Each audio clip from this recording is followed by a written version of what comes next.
राज्यातलं राजकारण म्हटलं की केंद्रबिंदू बारामती निघतो.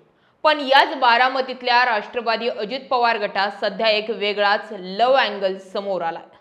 बारामतीच्या राष्ट्रवादी युवती तालुका अध्यक्ष भाग्यश्री धायगुडे यांनी त्यांचा कथित लव पॉलिटिक्स अन धोका असा 21 वर्षांचा ट्रायंगल नुकताच मीडिया समोर मांडला.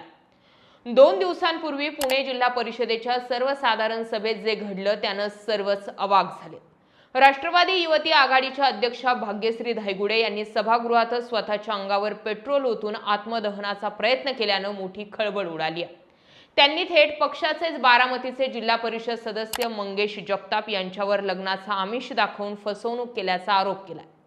गेल्या 21 वर्षांपासून आपले जगताप यांच्याशी प्रेमसंबंध होते. त्यांच्यासाठी आपण अजूनपर्यंत लग्न केलेलं नाही. घरच्यांशी वैर घेतलं, परंतु जगताप यांनी दुसऱ्या मुलीशी लग्न करून नंतर तिला घटस्फोट देऊन आपल्याशी लग्न करण्याचा आमिष दाखवल्याचा आरोप भाग्यश्री धायगुडे यांनी मीडियासमोर केला.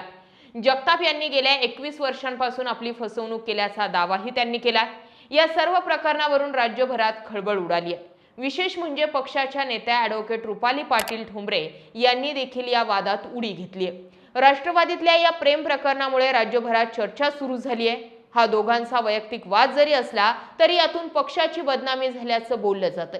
त्यामुळे आता पक्षाच्या अध्यक्ष आणि उपमुख्यमंत्री सुनेत्रा पवार पक्षातला हा अजब वाद नेमका कसा हँडल करतात हे बघावं लागणार आहे. हे संपूर्ण प्रकरण नेमकं काय आहे, कसं घडलंय हे समजून घेण्यासाठी हा व्हिडिओ शेवटपर्यंत पहा. पुणे जिल्हा परिषदेची सर्वसाधारण सभा सुरू असताना इतक्यात अचानक भाग्यश्री धायगुडे यांनी सभागृहात प्रवेश केला आणि घोषणाबाजी करत थेट सोबत आणलेली पेट्रोलची बाटली स्वतःच्या अंगावर रिकामी करू लागल्या. या अनअपेक्षित प्रकारामुळे सभागृहातील सदस्य, महिला सभापती आणि अधिकाऱ्यांची अक्षरशः पळापळ झाली.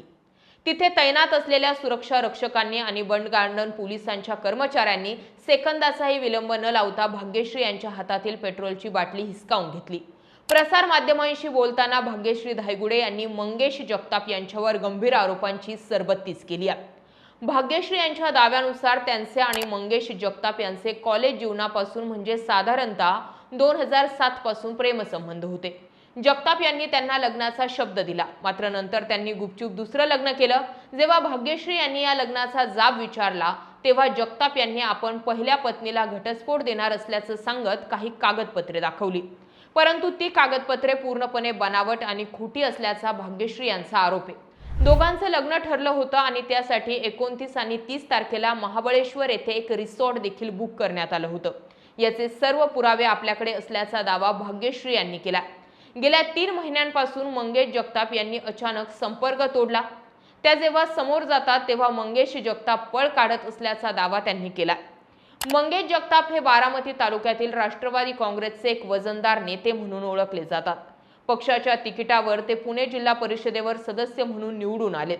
बारामतीच्या ग्रामीण भागातील तरुणांमध्ये आणि राजकीय गोटात त्यांचा चांगला प्रभाव मानला जातो. जिल्हा परिषद सभागृहात हा प्रकार घडताच मंगेश जगताप यांनी तिथून तातडीने बाहेर पळ काढला होता. या नाट्यमय घटनेनंतर त्यांनी हा व्हिडिओ शूट होईस्तोवर प्रसार माध्यमांसमोर कुठलीही प्रतिक्रिया दिलेली नाहीये.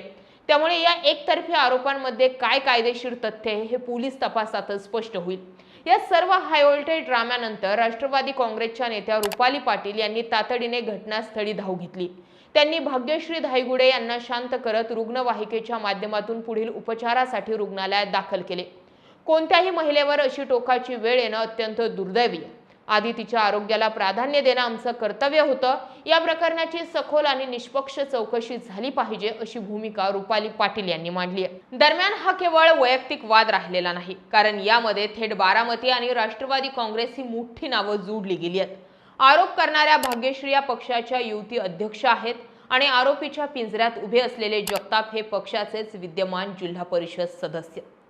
दोन्ही बाजू पक्षाशी संबंधित असल्यामुळे राष्ट्रवादी काँग्रेसच्या वरिष्ठ नेत्यांची मोठी कोंडी झाली आहे. पक्षानं सध्या यावर अत्यंत सावध आणि कायदेशीर भूमिका घेतली आहे. हा 2 व्यक्तींमधील वैयक्तिक स्वरूपाचा वाद आणि कथित फसवणुकीचा प्रकार आहे.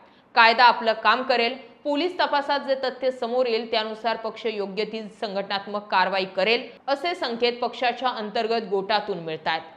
राष्ट्रवादीतील हे प्रकरण काल थेट चव्हाट्यावर आलंय. गेल्या 21 वर्षांपासून सुरू असलेला हा कथित लव ट्रायंगल पक्षाची नामुष्की करणारा ठरला. त्यामुळे यावर राष्ट्रवादीकडून काय अधिकृत भूमिका मांडली जाते याकडे बारामतीकरांचंच लक्ष आहे। या अगोदर देखील राष्ट्रवादी काँग्रेस अजित पवारांच्या गटामध्ये धनंजय मुंडे वादग्रस्त राहिलेत। आताही इकडे विचार केला तर रुपाली चाकणकर वादग्रस्त राहिल्यात। अशोक खरात प्रकरणी अनेक वेगवेगळे नेत्यांचे नाव आले, अनेक महिलांचे नाव आले, त्यामध्ये रुपाली चाकणकरांचंही नाव आलं होतं।